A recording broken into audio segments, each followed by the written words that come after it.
tahniah. Rekan kata ni dah nak capai 100,000 followers kat YouTube ya. Subscribers dia ramainya. Ajarlah sikit macam mana buat. Anyway, congratulations dan semoga bertambah-tambah lagi. Hasilkan konten-konten yang best. Jauhkan benda-benda yang tak best. Pastikan konten tu memberi manfaat ke orang lain. Ya Allah, yang boleh. Bye. Jom cek Instagram ni dan terima kasih atas sokongan. Terbaik.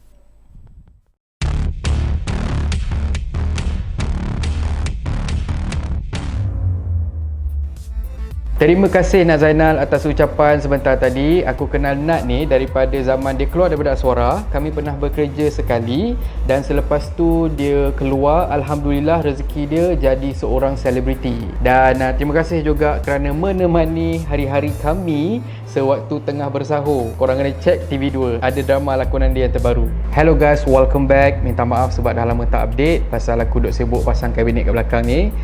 Pasang sendiri, okay? Maklumlah nak jimat duit kan. Tapi seperti yang kita sedia maklum, negara kita telah pun melalui satu peralihan kuasa yang mengejut, yang mana pada pendapat aku ada dua perkara yang kita perlu ingat melalui peralihan kuasa ni. Pertama, aku tabik spring pada pemimpin politik dan juga rakyat jelata kerana sangat-sangat jarang terjadi di dunia ni kita melalui peralihan kuasa yang sangat aman tanpa pertumpahan darah. Siap boleh viral lagi. Sebagai contoh, Duli Yang Maha Mulia Seri Paduka Baginda Yang di-Pertuan Agong belanja kepci dan juga diikuti dengan NGO, company dan kemudian selebriti dan juga individu only in Malaysia. Yang kedua, aku anggap peralihan kuasa yang berlaku sebulan sebelum pandemik ni adalah sebagai bukti bahawa Allah Subhanahu Wa Taala sebenarnya sangat menyayangi kita, rakyat Malaysia, dengan menganugerahkan kita Tok Abah yang kita boleh nampak berusaha untuk membantu menyekang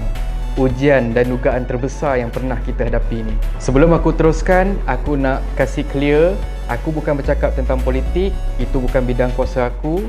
Aku bercakap sebagai seorang rakyat biasa yang dah pun melalui 4 Perdana Menteri di Malaysia. Aku bercakap mengenai apa yang aku rasa. Jadi sekiranya korang ada yang tak bersetuju dengan aku hormat keputusan korang. Cuma apa yang aku minta supaya kita jangan maki, kita jangan hina mana-mana badan politik atau ahlinya.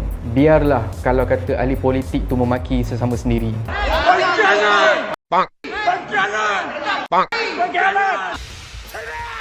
Aku di skrin korang dan korang tatap aku kerana kita bersetuju, kita rakyat Malaysia, kita nak yang terbaik buat negara kita. Jujur, sewaktu awal peralihan kuasa ni, aku sebenarnya tak suka Tan Sri Muhyiddin Yassin. Bertahun aku dengar nama dia, tapi aku nampak dia tak selantang ahli politik yang lain.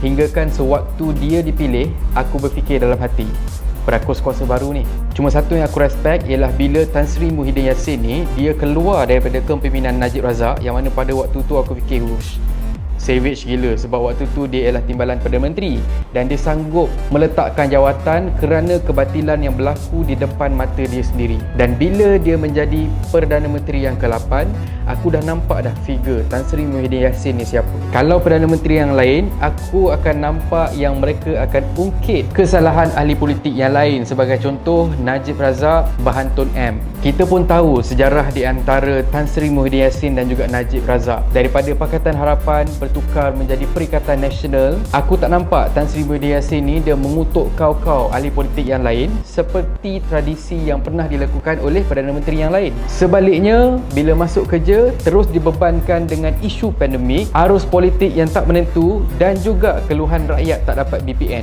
Tapi dia dan tim terus steady buat kerja dan kita boleh nampak ketulusan mereka kerana kita sentiasa diupdate dengan tahap bahaya pandemik ni dan kerajaan sekarang hanya fokus untuk menyelamatkan rakyat. Dan aku tak nampak Tan Sri Muhyiddin Yassin menyalahkan Perdana Menteri sebelumnya dengan mengatakan bahawa wabak pandemik yang berlaku pada saat pemerintahannya adalah kerana pemerintah sebelum ni tak tutup negara sewaktu awal-awal virus ni menular. Walaupun dia asak, dia cuma reply, minta maaf Tun, kami sayang Tun, tapi kami lagi sayangkan rakyat. Dan setiap butir perkataan tu kita dapat lihat dari perbuatan Tan Sri Muhyiddin Yassin. Dan baru-baru ni muncul pula isu undi tak percaya kepada Perdana Menteri yang ke-8 selepas undi percaya kepada Tun M ditolak oleh Yang di-Pertua Sidang Parlimen. Okey, pada sesiapa yang bertanya kenapa sewaktu pandemik yang teruk ni masih lagi nak ada sidang parlimen? Apa? Politik tu penting? Duk sibuk nak berhidang, duk sibuk nak bersidang, politik lagi penting ke daripada pandemik? Okey, jawapan dia sebab sidang parlimen ni dia ada expiration date. Sekiranya tidak dilakukan sidang media dalam jangka waktu yang tertentu, maka kerajaan akan terbubar. Dan sekiranya terbubar, maka pilihan raya umum terpaksa dilakukan. Jadi akan lebih huru-hara kerajaan. Makanya sidang parlimen perlu dilakukan.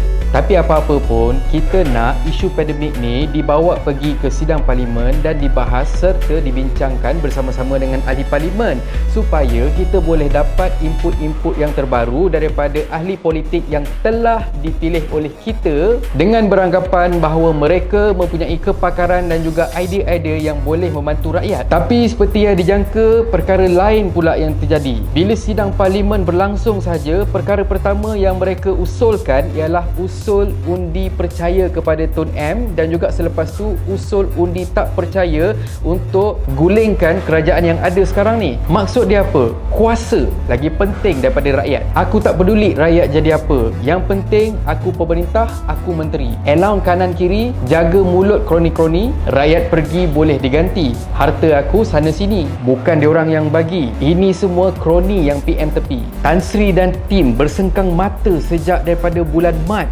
Korek tabung negara sana sini untuk bantu rakyat. Frontliner sampai tak cukup rehat. Nak tengok keluarga pun tak dapat. Nak suap makan pun tak larat. Pakai baju PPE berat-berat. Yang kau gilakan pangkat. Time rakyat susah, hampa pergi mana? Pandemik dah kurang, hampa sembang hak rakyat. Seumur hidup aku, ada 2 Perdana Menteri sahaja yang pernah sentuh hati aku.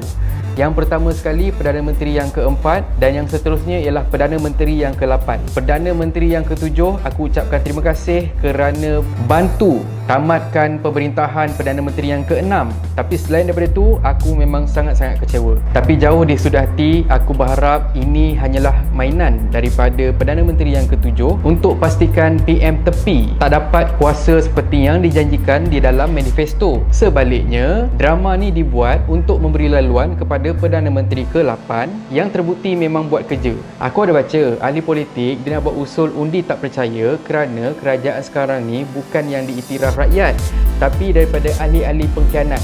Hoi, hampa jangan buat palat. Kami rakyat, kami semua sepakat PM8 keputusan yang tepat. Dekat sini, aku nak nyatakan sokongan aku terhadap Tan Sri Muhyiddin Yassin sebagai pemimpin rakyat. Yang lain jangan dekat, jangan acah-acah sayang rakyat. Pada yang berhormat Tan Sri, menteri-menteri kluster kanan, kepada para frontliner, kepada mereka yang terlibat secara langsung dan juga tak langsung untuk mengatasi pandemik ni, aku ucapkan ribuan terima kasih. Dan aku berdoa supaya usul undi tak percaya yang akan dibahaskan pada sidang parlimen tak lama lagi akan memihak kepada mereka yang betul-betul ingin membantu rakyat. Bukan dari segi mulut, tapi dari segi perbuatan. Banyak tadi pantun aku bagi. Korang nak ke lagi? Kami rakyat satu hati. Tolak pemerintah yang pentingkan kroni. Oh, dah bagi dah pantun. Dan kalau korang suka konten-konten yang ada dalam channel ni, please consider to subscribe, okay? So thank you very much for watching and have a nice day. Stay home and thank you very much for 100k subscribers.